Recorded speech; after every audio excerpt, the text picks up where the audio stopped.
I grew up in a pretty normal family. Dad stayed home and mom had some boring job. Everything was normal until the day I decided to Google my own name. And let me tell you, what I found was shocking. But before I go on, make sure you like and subscribe and hit that notification bell. If you do, you will become an internet sensation. Trust me.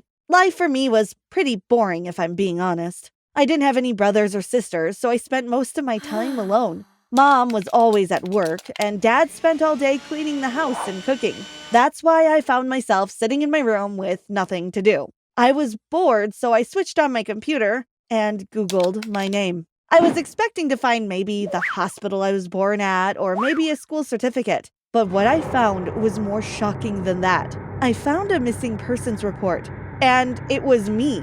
I read the article. It was all about a little girl called Katy that had gone missing on a family camping trip. The family had searched and searched for her, but they never found her. They were asking for help to find her. Well, I could help them. I am Katy. But what did this mean? If they were my real parents, who were the people I was calling mom and dad? Then it hit me. My parents must have kidnapped me. This was crazy. Mom and dad were so normal and boring. Surely they would never kidnap anyone. I looked at the photo again. It was definitely me. Well, the only way for me to find out what was going on was to contact the police. I looked up the address on the missing persons report. It was a town about 50 miles from where I lived. So the next day, I took the bus there and went straight to the police station. I walked in, and the policeman behind the desk looked up and smiled at me. "Can I help you?" he asked. "I'm Katy," I said. "I'm the girl in the missing persons report, and I want to find my real mom and dad." The policeman looked a bit surprised and told me to take a seat whilst he looked up the details of the report. A few minutes later, he came back to me, holding a piece of paper in his hands. "I'm sorry, Katy," he said. "I have some bad news. We have no idea where your parents are now. They moved to another town 6 months after you went missing, but we don't know where." I was so disappointed. I had felt sure I would find my parents today. I caught the bus and went back home. When I got there, Dad was in the kitchen making dinner. I couldn't let him know that I knew he had kidnapped me, so I just smiled and went up to my room. How could they have done this to me? I hated my mom and dad, but I would have to pretend that everything was fine. Who knew what they might do to me if they knew I was onto them? I tried to carry on as normal, but I couldn't stop thinking about my real parents. I just had to find them and let them know I was safe. That's when I thought up my plan. I was going to run away and find my parents. I knew that my parents were going away the following weekend. That would give me the perfect opportunity. Saturday morning came and I waved goodbye to Mom and Dad as they set off in the car. I watched as the car went around the corner and ran back into the house. I had packed my things into a bag the night before, so I was ready to go. I took the bus and got off at the first big town that we came to. I had done my research and thought that this was the best place to start looking. It was halfway between where I went missing and where we lived now. I headed straight down the main street into the town center. The first thing I needed to do was find somewhere to live and find a job. There was a small newsagent shop across the street, so I headed over to it. I started reading the cards in the window, looking for any vacancies. A lady came out of the shop and smiled at me. "Morning," she said. "Are you looking for a new job?" "Yes," I replied, "and somewhere to live too." "Well, I have an apartment. You can rent it if you like," she said.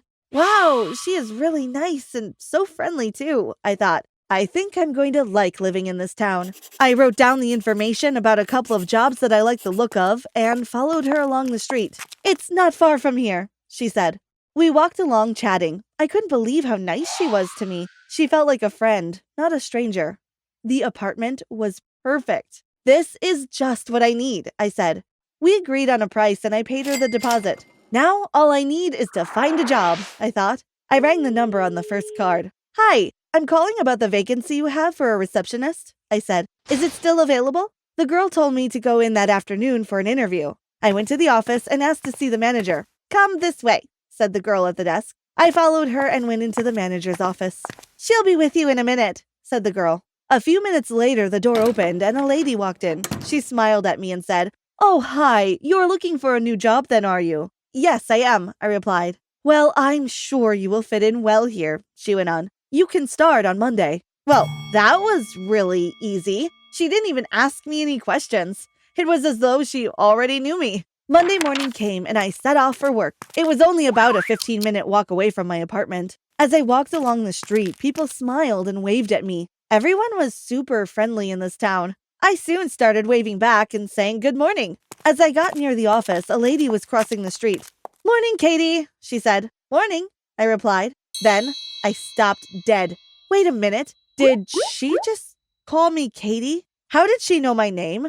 Oh, maybe the lady whose apartment I was renting told her my name. That must be it. The next few weeks went by in a flash. I was working all day and I spent the evenings at home looking on the internet, trying to find any trace of my real parents. I loved my job and my apartment. The only thing that was making me sad was the fact that I couldn't find any information about my family. I was walking home from work one evening, and as usual, everyone was smiling and saying hi to me. Suddenly, I saw a boy walking towards me, looking really angry.